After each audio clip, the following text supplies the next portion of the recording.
আপনার এই বাচ্চা নিয়ে এলেন ভালো, এখন এই অবস্থা কিভাবে? এখন আপনি কি মাইনে নিতে পারতেছেন?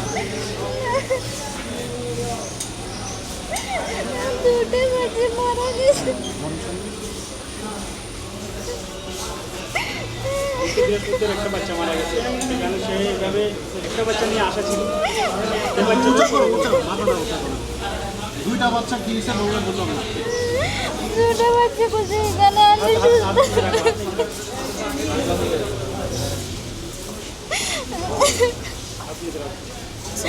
দুটো বাচ্চা বলছে এখানে নিয়ে আসলে ভালো হইব। এরা দুটা বাচ্চা এক জায়গা থেকে এখানে দুটো বাচ্চা একটা আরেক জায়গা ছিল, বলছে এখানে আনলে দুটোটা সুস্থ হইব, তো দুটোটার এই জায়গাতে আনছি। একটা বাচ্চা বৃহস্পতিবারে মারা গেছে, আরেকটা বলছে যে এটা সুস্থ হইব, শুক্রবারের মধ্যে কেবিনে দিব আর সব খুলে দিব। অনেক কালকে রাতের একটা বাচ্চা ফোন দিয়ে বলছে যে আপনাকে বাচ্চা অসুস্থ, আসেন দেখি যান। দেখতে গেছি আর বলতেছে যে লাইফ সাপোর্টের মেশিন থেকে খুলে ফেলছি, চালাইতে পারতেছে না। তো ওর আন্ডারে তো জিগান খুলছেন যে আমরা তো জানি না, পরে আবার লাগাই দিছি। দেখি হের পুরো শরীর কালো হয়ে গেছে, কালো নীল হয়ে গেছে। বলতেছে যে 7টা বাজে ফোন দিব, আপনাদের বাচ্চা মারা গেছে। এই কথা আমি সুস্থ বিচার চাই, আমার বাচ্চা কেন মরছে। আজকে কয়দিন বলছে ভালো আছে ভালো আছে, আজকে বলছে বাচ্চা মারা গেছে। কেন মারা গেছে আমি এটা জানতে চাই। ওই যে আপনার প্রেসক্রিপশন দিছে ওষুধের জন্য, তো আমার ভাবি ওষুধ নিয়ে দিছে। ওষুধ নিয়ে দেওয়ার পরে ওষুধগুলা পুশ করছে, ইঞ্জেকশনগুলা ওষুধগুলা বা স্যালাইনগুলা পুশ করার পর থেকে বাচ্চার হাত পা ধীরে ধীরে কালো হয়ে গেছে, বাচ্চার পেট ফুলে গেছে, মানে বাচ্চার কন্ডিশন খারাপ হওয়ার পরে ভাবিরে ফোন দিছে রাত, মানে দেখছে। পরে সকালেও এই ভাবিরে আবার ফোন দিয়ে নিলেও বলতেছে যে বাচ্চা তো মারা গেছে, কিন্তু আইসিইউ থেকে নামানো, আমাদের থেকে অনুমতিও নেই নামাইতে, আমাদের থেকে বলে নাই। কিন্তু বাচ্চা কালকেও বলছে সুস্থ, আমাদেরকে 2 দিন পরে বাচ্চা রিলিজ দেবে বা বাচ্চারা বেডে দেবে। কিন্তু আমরা এই সুস্থ তদন্ত চাই যে ওষুধ বা ভুল চিকিৎসার কারণে বাচ্চা মারা গেছে কি না, আমরা সঠিক বিচার চাই। সমস্যা ছিল শুধু শ্বাসকষ্ট ছিল আর একটু নিয়মই নেই, একটু ঠান্ডা ছিল। এখন এগুলো ক্লিয়ার হয়ে গেছে, বা ডাক্তার বলছিল, মানে মেন ডাক্তার যিনি উনি স্যার যেটা ওটা প্রত্যেক দিন বৈঠক করে ওটা বসে, মানে গার্জিয়ানেরা বলে বাচ্চার কন্ডিশন। তা আমাদেরকেও বলছে, কালকেও বলছে যে আমাদের বাচ্চার কন্ডিশন ভালো, শুক্রবার পর্যন্ত ভালো কিছু পাইবেন, আমাদেরকে কালকেও বলছে। তো ওই যে কালকে রাত্রে ভাবি যখন গেছিলো তখনও বাচ্চা জীবিত, ঠিক আছে। এখন আমরা এই কথাটা বলছি যে আমাদের বাচ্চাদের আইসিইউটা খুলছেন, যে আমাদের গার্ডিয়ানকে জিজ্ঞেসেন কিনা। ওরা তখন আমাদেরকে বলছে আপনার ভাবিরে ডাকছি, কিন্তু আমার ভাবিরে ডাকার আগে ওরা আইসিইউ থেকে খুলছে। কখন খুলছে এটা আমরা জানি না।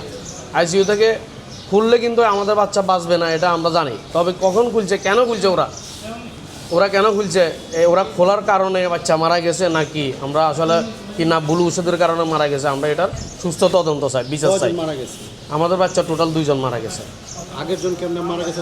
আগের জন এই শ্বাসকষ্ট সমস্যা ছিল, আগের জনের মাথার একটা পাশে দিয়ে একটু টিউমার ছিল, তো আগের জন মারা গেছে। আমরা এটা মেনে নিছি, এটা অসুস্থ বেশি ছিল, ঠিক আছে। কিন্তু এটা সুস্থ ছিল, এটা ডাক্তারও বলছে, এই কালকেও বলছে, ঠিক আছে। এখন আমরা এটারে বিচার চাই। আমরা আরও আছে, আমরা তদন্ত।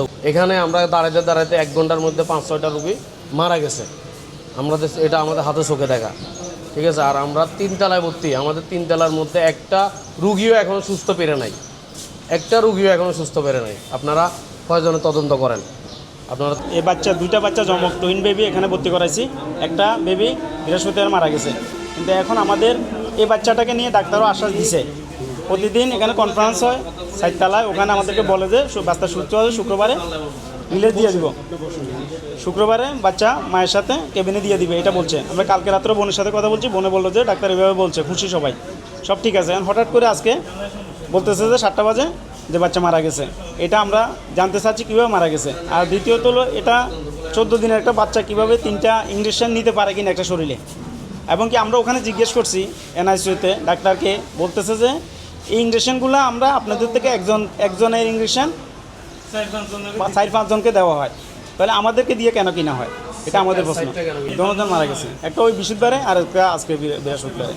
বলতে চাচ্ছি যে ইঞ্জেকশনের মাধ্যমে মারা গেছে না কীভাবে মারা গেছে, এটা আমরা একটু জানতে আপনাদের আমরা তো অবশ্যই বিচার চাই। যদি ভুল চিকিৎসার কোনো এখানে ডাক্তার গাফিলতি থাকে অবশ্যই বিচার হতে হবে, নাহলে তো এইভাবে দৈনন্দিন যেভাবে বাচ্চা সুস্থ আসতেছে বাচ্চা মারা যাচ্ছে, এগুলোতে একটা তদন্ত দরকার আছে।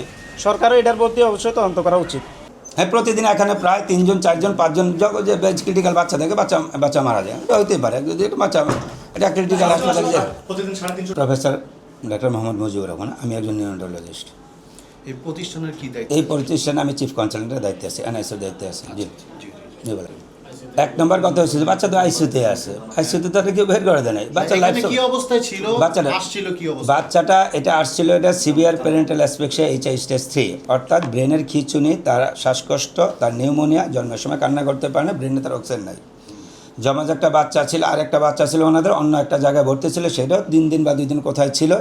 তারপরে ওইটা ব্রেনের ভিতরে টিউমার এটা এনকেফালোসিলি, ওই বাচ্চাও ভালো না, ওই বাচ্চার ব্লিডিং হইতেছিল, আসার পরের দিন ওই বাচ্চা মারা গেছে। ওটা মারা যাওয়ার মতোই কথা।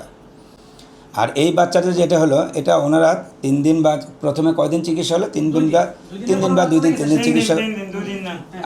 এই বাচ্চাগুলো আজকে পর্যন্ত লাইফ সার্ভ, এবং ওনার সাথে কথাও আছে যে আগামীকাল আমরা একটা, যেহেতু ওর 14 দিনও পার হয়ে যাচ্ছে, মেশিন থেকে উঠতেছে না, ওকে আমরা আগামীকাল একটা ডিসিশন নেব। যদি উন্নতি না হয় আমরা কালকে লাইফ সাপোর্ট মেশিন খুলে দেব, তখন আপনারা আপনাদের সিদ্ধান্ত নেবেন। আপনারা যদি বলেন যে না চালাইতে থাকবেন, সেটা ভিন্ন কথা। উনি মাঝখানে একবার বলছে যে বাচ্চা উনি পারবেই না চিকিৎসা চালাইতে, উনি মাঝখানে বাচ্চা একবার, এই বাচ্চাটা ভালো বাচ্চা ছিল না, এবং এই অ্যাসপেক্সের বাচ্চা এটা বাঁচবে এই ধরনের কোনো নিশ্চয়তা কেউ দিতেও পারে না।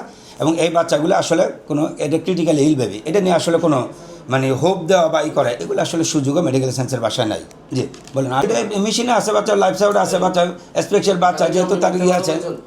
আমাদের বাচ্চা তো প্যাটার্ন ব্লক, সবই খারাপ বাচ্চা। সকাল থেকে অলরেডি ও তো মারা গেছে, আমরা আসার আগে আমরা ওকে পাইনি, আমরা তো ডিক্লেয়ার করি নাই, আমরা আসার আগেই ওর সব কাজ শেষ। ও ছাড়াও এই ব্লকের একটা বাচ্চা মারা গেছে, আর এই ব্লকের অলরেডি 2 জন, মোট 3 জন। আর ও তো মনে হয় কালকে মারা গেছে, আমরা আসার আগেই মারা গেছে 8:30টার আগে। তো কালকে হিসাব ধরলে আজকে আমাদের এই ব্লকে 3 জন, আর ওর সহ ধরলে 4 জন।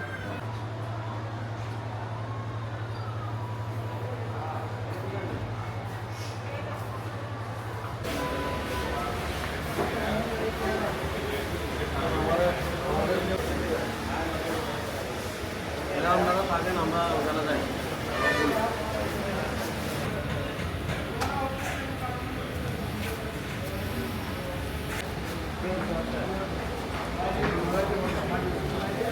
Nanti